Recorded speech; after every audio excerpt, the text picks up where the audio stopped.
ओम श्री गणेशाय नमः। ओम नमो भगवते वासुदेवाय नमः। श्रीमद् भागवत महापुराण प्रथम स्कंद का 10वां अध्याय। शौनक जी ने पूछा, धार्मिक शिरोमणि महाराज युधिष्ठिर ने अपनी पैतृक संपत्ति को हड़प जाने के इच्छुक आतताइयों का नाश करके अपने भाइयों के साथ किस प्रकार से राज्य शासन किया और कौन कौन से काम किए, क्योंकि भोगों में तो उनकी प्रवृत्ति थी ही नहीं। सूत जी कहते हैं, संपूर्ण सृष्टि को उज्जीवित करने वाले भगवान श्रीहरि परस्पर की कलाग्नि से दग्ध कुरुवंश को पुनः अंकुरित कर और युधिष्ठिर को उनके राज्य सिंहासन पर बिठाकर बहुत प्रसन्न हुए। भीष्म पितामह और भगवान श्री कृष्ण के उपदेशों के श्रवण से उनके अंतःकरण में विज्ञान का उदय हुआ और भ्रांति मिट गई। भगवान के आश्रय में रहकर वे समुद्र पर्यंत सारी पृथ्वी का इंद्र के समान शासन करने लगे। भीमसेन आदि उनके भाई पूर्ण रूप से उनकी आज्ञाओं का पालन करते थे। युधिष्ठिर के राज्य में आवश्यकता अनुसार यथेष्ट वर्षा होती थी। पृथ्वी में समस्त अभीष्ट वस्तुएं पैदा होती थी। बड़े बड़े थनों वाली बहुत सी गौएं प्रसन्न होकर गौशालाओं को दूध से सींचती रहती थी। नदियाँ, समुद्र, पर्वत, वनस्पति, लताएं और औषधियाँ प्रत्येक ऋतु में यथेष्ट रूप से अपनी अपनी वस्तुएं राजा को देती थीं। अजातशत्रु महाराज युधिष्ठिर के राज्य में किसी प्राणी को कभी भी आदि व्याधि अथवा दैविक, भौतिक और आत्मिक कलेश नहीं होते थे। अपने बंधुओं का शोक मिटाने के लिए और अपनी बहन सुभद्रा की प्रसन्नता के लिए भगवान श्री कृष्ण कई महीनों तक हस्तिनापुर में ही रहे। फिर जब उन्होंने राजा युधिष्ठिर से द्वारका जाने की अनुमति मांगी, तब राजा ने उन्हें अपने हृदय से लगाकर स्वीकृति दी।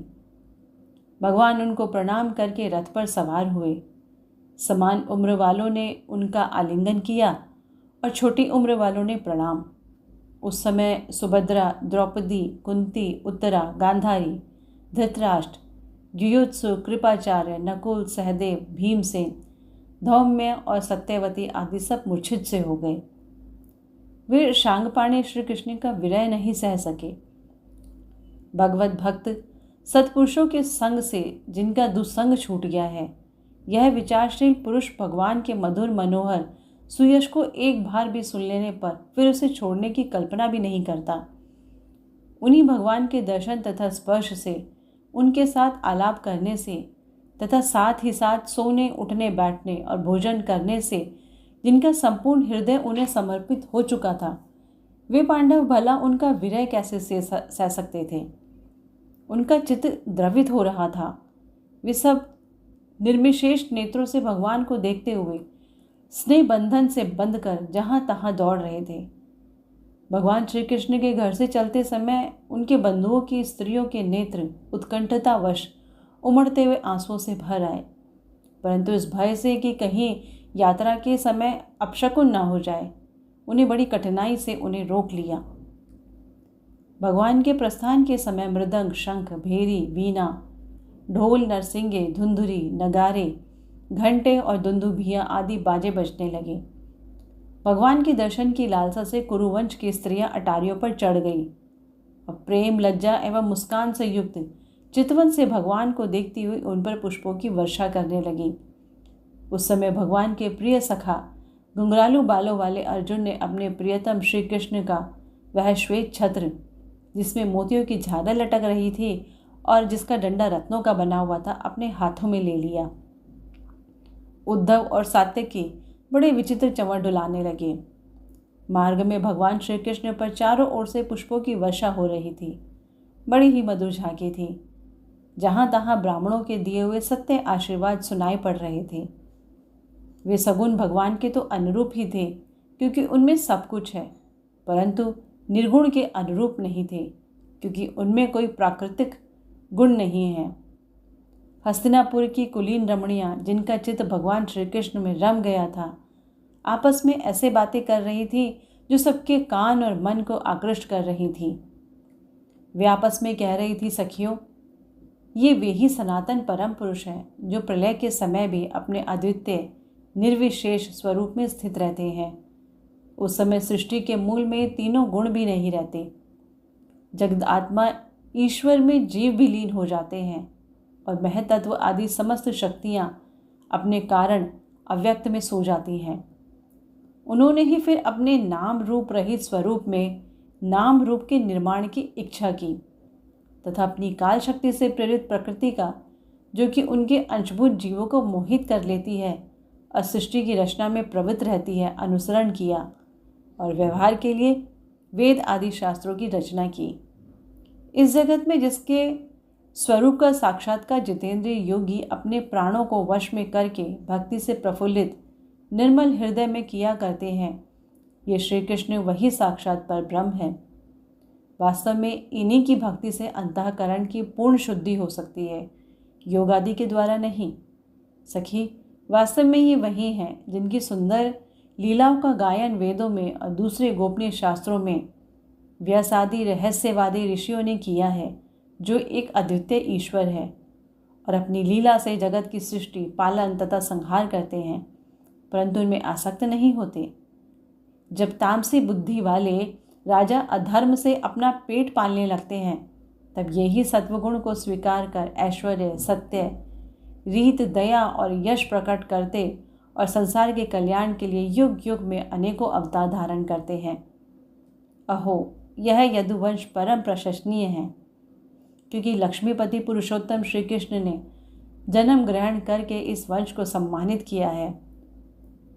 वह पवित्र मधुवन व्रजमंडल भी अत्यंत धन्य है, जिसे इन्होंने अपने शैशव एवं किशोरावस्था में घूम फिर कर सुशोभित किया है। बड़े हर्ष की बात है कि द्वारका ने स्वर्ग के यश का तिरस्कार करके पृथ्वी के पवित्र यश को बढ़ाया है। क्यों ना हो, वहाँ की प्रजा अपने स्वामी भगवान श्री कृष्ण को, जो बड़े प्रेम से मंद मंद मुस्कुराते हुए उन्हें कृपा दृष्टि से देखते हैं, निरंतर निहारती रहती है। सखी, जिनका इन्होंने पानी ग्रहण किया है, उन स्त्रियों ने अवश्य ही व्रत, स्नान, हवन आदि के द्वारा इन परमात्मा की आराधना की होगी, क्योंकि वे बार बार इनकी उस अधर सुधा का पान करती हैं, जिसके स्मरण मात्र से ही ब्रजबालाएं आनंद से मूर्छित हो जाया करती थीं। ये स्वयंवर में शिशुपाल आदि मत वाले राजाओं का मान मर्दन करके, जिनको अपने बाहुबल से हरलाए थे तथा जिनके पुत्र प्रद्युम्न, सांब, आम्ब आदि हैं, वे रुक्मणी आदि 8 पटरानियाँ और भौमासुर को मार कर लाई हुई जो इनकी हजारों अन्य पत्नियाँ हैं, वे वास्तव में धन्य हैं, क्योंकि इन सभी ने स्वतंत्रता और पवित्रता से रहित स्त्री जीवन को पवित्र और उज्जवल बना दिया है। इनकी महिमा का वर्णन कोई क्या करे। इनके स्वामी साक्षात कमलनयन भगवान श्री कृष्ण हैं, जो नाना प्रकार की प्रिय चेष्टाओं तथा परिजात आदि प्रिय वस्तुओं की भेंट से इनके हृदय में प्रेम एवं आनंद की अभिवृद्धि करते हुए कभी एक क्षण के लिए भी इन्हें छोड़कर दूसरी जगह नहीं जाते। हस्तिनापुर की स्त्रियां इस प्रकार बातचीत कर ही रही थी कि भगवान श्री कृष्ण मंद मुस्कान और प्रेम पूर्ण चितवन से उनका अभिनंदन करते हुए वहां से विदा हो गए। अजात शत्रु युधिष्ठिर ने भगवान श्री कृष्ण की रक्षा के लिए हाथी, घोड़े, रथ और पैदल सेना उनके साथ कर दी। उन्हें स्नेहवश यह शंका हो आई थी कि कहीं रास्ते में शत्रु इन पर आक्रमण ना कर दे। सुदृढ़ प्रेम के कारण कुरुवंशी पांडव भगवान के साथ बहुत दूर तक चले गए। वे लोग उस समय भावी विरह से व्याकुल हो रहे थे। भगवान श्री कृष्ण ने उन्हें बहुत आग्रह करके विदा किया और सात्यकी, उद्धव आदि प्रेमी मित्रों के साथ द्वारका की यात्रा की। शौनक जी, वे कुरुजांगल, पांचाल, शूरसेन, यमुना के तटवर्ती प्रदेश, ब्रह्मावर्त, कुरुक्षेत्र, मत्स्य, सारस्वत और मरुधन्व देश को पार करके सौवीर और आभिर देश के पश्चिम अनर्थ देश में आए। उस समय अधिक चलने के कारण भगवान के रथ के घोड़े कुछ थक से गए थे। मार्ग में स्थान स्थान पर लोग उपहार आदि के द्वारा भगवान का सम्मान करते। सायंकाल होने पर वे रथ पर से भूमि पर उतर आते और जलाशय पर जाकर संध्या वंदना करते। यही उनकी दिनचर्या थी। प्रथम स्कंद का 10वां अध्याय संपन्न हुआ। ओम नमो भगवते वासुदेवाय नमः।